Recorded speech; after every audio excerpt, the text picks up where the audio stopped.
Hello and welcome to Ask the Gov. Let's begin. Our first question comes from Caleb via Twitter. Caleb asks, why do we have rest stops in Iowa? Are they more productive than gas stations? Seems like government waste.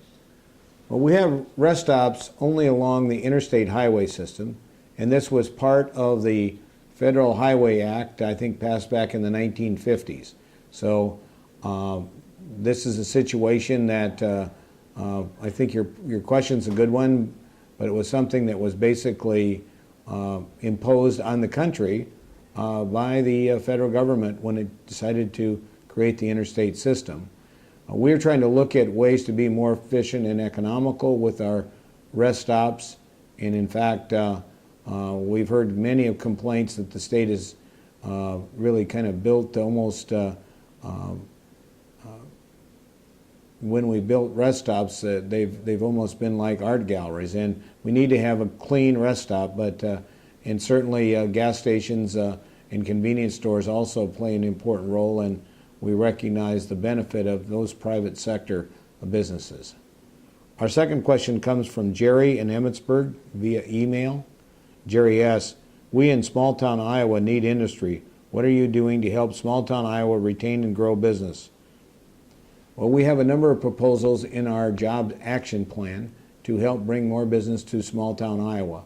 Iowa's high commercial property tax is a real impediment to attracting businesses to communities of all size, and we have a plan that would reduce the commercial and industrial property tax by 40% over the next 8 years, while at the same time limiting the increase in residential and agriculture property as well. This is critically important to grow our state's economy.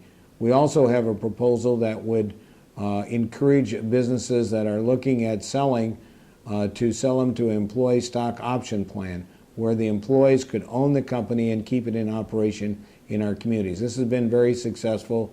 I know a number of companies like Ritchie Manufacturing have done this. I served on the board of a company called Cement Tech in Indianola that's done it. And this can help us retain jobs in Iowa. We also want to extend the benefits of the Iowa single factor corporate income tax, which helps big companies like John Deere and Winnebago and Rockwell Collins. And because it's based only on sales in Iowa, and there's no payroll, there's no penalty for adding payroll and property in the state.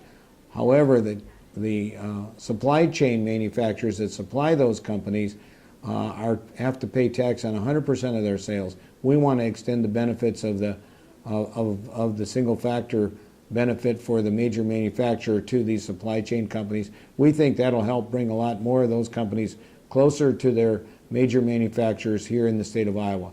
We also are recommending that the Quality Jobs Program have a $25 million appropriation, and that's been a great program that's helped us attract many jobs and indeed brings in $2 in additional tax revenue for every dollar that we've spent. So jobs is a major priority of mine. I've set a very ambitious goal of 200,000 jobs over the next 5 years, and we're working, the Lieutenant Governor and I and Debbie Durham and our whole Partnership for Economic Development is working on this every day.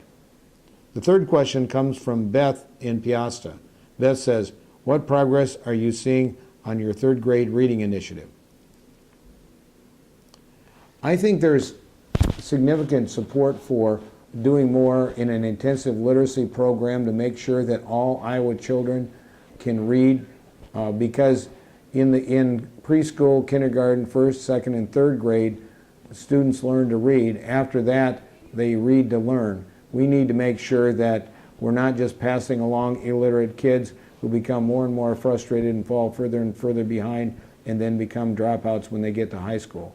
So I'm very hopeful as part of our education reform, we're going to be able to see this intensive focus on early reading to be successful. The state of Florida has made dramatic improvements in their reading for their students through the similar program, and we want to make sure that we're doing everything we can to help Iowa students learn, and that means getting the parents involved and also trying different techniques to help kids that are struggling learning how to read in the early grades.